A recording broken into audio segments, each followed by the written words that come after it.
Ito nga, Australia mukhang balak durugin ng Gilas Pilipinas at Guam.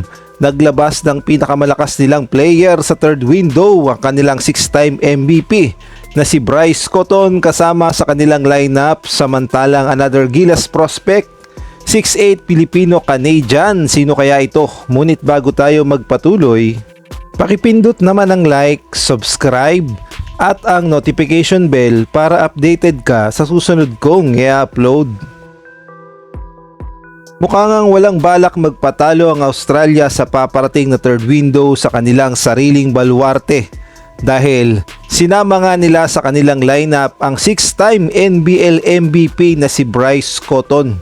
Siya nga ay kasama sa lineup ng Australian Boomers na gagamitin nila sa third window laban nga sa Gilas Pilipinas at gayon na rin sa Guam. Magiging problema nga ito sa Gilas Pilipinas dahil napakagaling at MVP itong si Bryce Cotton sa NBL. Kaya naman ang malaking tanong, sino kaya ang pwedeng bumantay sa mga player ng Gilas Pilipinas dito kay Bryce Cotton? Makikita naman natin dito sa lineup na mukhang imposibleng bantayan talaga itong si Bryce Cotton dahil napaka-athletic at bukod pa doon, sobrang shooter. Kaya naman sakit talaga sa ulo para sa Gilas Pilipinas itong si Bryce Cotton at isang ang malaking tanong, sino ba ang babantay sa kanya?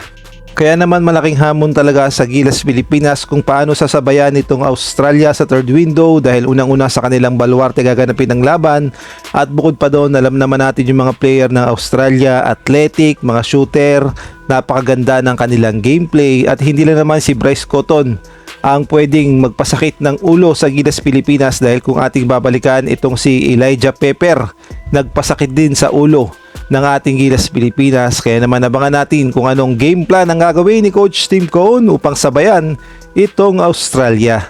Samantalang another Gilas Pilipinas prospect na naman, itong ang 14 years old Filipino-Canadian na si Kyler Gorman. Naglaro na nga ito sa NBTC at may height nga itong 6'8". Hindi nga lang sigurado kung meron ba itong Philippine passport, ngunit future is bright at pwede nga itong magamit sa Gilas Pilipinas sa hinaharap at atin naman panoorin ang kanyang highlight sa NBTC.